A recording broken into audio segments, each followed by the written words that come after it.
বাংলাদেশের 53 বছর বয়সে কোনো মিডিয়ার অফিস আগুন জ্বালানো হয় না। দেন আমি যদি সত্য কথা শুনতে না চাই, I will make mistakes. I will repeat those mistakes because I've never taken critical journalism seriously. Tarique রহমানের জন্য একটা অপূর্ব সম্ভাবনাময় একটা মুহূর্ত।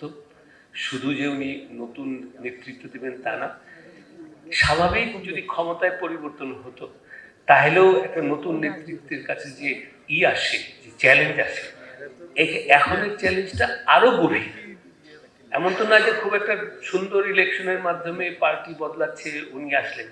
বাংলাদেশ এই মুহূর্তে খুব একটা ডিভাস্টেটেড একটা জায়গায় আছে। Institutions are being challenged and destroyed. আপনারা প্লিজ মনে রাখবেন যে বাংলাদেশের 53 বছর বয়সে কোনো মিডিয়ার অফিস আগুন জ্বালানো হয় না। সর্বপ্রথমবারের মতন প্রথম আলো ডেইলি স্টার অফিসে আগুন জ্বালানো কেন? আমরা কি অপরাধ করলাম? আমি এটা অনুরোধ করব সমস্ত মিডিয়াকে যে সত্যিকার অর্থে আপনারা এটা প্রশ্ন করবেন। তবে ভবিষ্যতের দিকে আমি তাকাতে চাই। আমি সুন্দর একটি সম্পর্ক আমি মিডিয়ার সঙ্গে তুলতে চাই। সেখানে আমার অনুরোধ থাকবে, প্রথমে মত প্রকাশের স্বাধীনতা হচ্ছে স্টেপ 1, বাট যেটা রাজনীতির দলের সবচেয়ে গুরুত্বপূর্ণ অবস্থান হবে, মানে কি বলবো, ক্রিটিক্যাল মত প্রকাশের স্বাধীনতা। মত প্রকাশের স্বাধীনতা আছে, কিন্তু আপনার আমি সমালোচনা করব সেইটার স্বাধীনতা। এখন সালাউদ্দিন ভাই, you are very friendly to the media because you are out of পাওয়ার।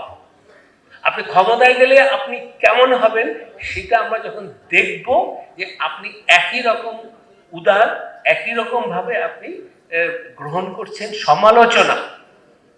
আমাদের এই 53 বছরের রাজনীতিতে বড় বড় অভিজ্ঞতা হলো যে কোন সরকার কোনো দিন তারা ক্রিটিক্যাল জার্নালিজম একসেপ্ট করে নাই। আমি আশা করব নতুন বাংলাদেশে এই ক্রিটিক্যাল আপনারা নেবেন, এবং সেখানে আমি বলবো যে critical journalism is not only for freedom of journalism, it is a chance for good governance. আপনি স্বাধীন সাংবাদিকতাকে আপনি করবেন, নার্চার করবেন, অবশ্যই আমাদের তাতে ইন্টারেস্ট, কিন্তু you must be conscious that আমি যদি সত্য কথা শুনতে না চাই, I will make mistakes.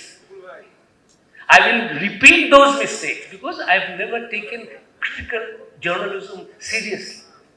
So আমার অনুরোধ থাকবে যে নতুন যে বাংলাদেশ আমরা চাচ্ছি, আমরা তারেক রহমানের নেতৃত্বে যেটা ভবিষ্যৎ দেখছি, সেখানে যেন ক্রিটিক্যাল জার্নালিজম, ইন্ডিপেন্ডেন্ট মিডিয়া, হ্যাঁ আমি এটাও বলবো, আমরা যে ভুল করি না তা না, আমরা ভুল করতে পারি। তখন আপনি কি করবেন? আপনি কি আমাকে নিন্দা করবেন? আপনি আমাকে ডিভাস্টেট করবেন? আমার অনুরোধ থাকবে আপনি সবসময় এসে বলবেন যে মাহফুজ আলম, আপনার এই রিপোর্টটা তো ফ্যাক্ট বেসড না, আপনার এই রিপোর্টটা তো একদম তথ্য বিকৃত করেছে। আমি আপনাকে প্রমিস করছি, when you point out that my report is not fact based, when my report is incorrect, I will apologize. And we do. আপনি দেখবেন যে রেজিস্ট্রার সবচেয়ে বেশি অ্যাপোলজি করে sometimes when you do make a mistake. So একটা respectful relationship. আমি আপনাকে criticise করব, উইশিং ইউ ওয়েল সব সময়। আপনি elected government, people have elected you to run the country. আমি কেন খামাখা মিথ্যা তথ্য দিয়ে আমি সমালোচনা করব?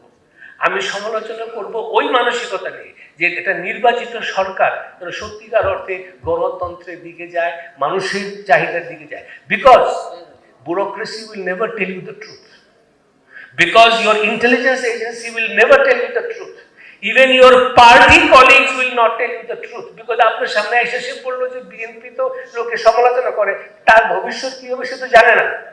The only institution that will speak the truth is the independent media. এবং আপনারা এটাও দেখবেন যে মিডিয়ার চরিত্র কি।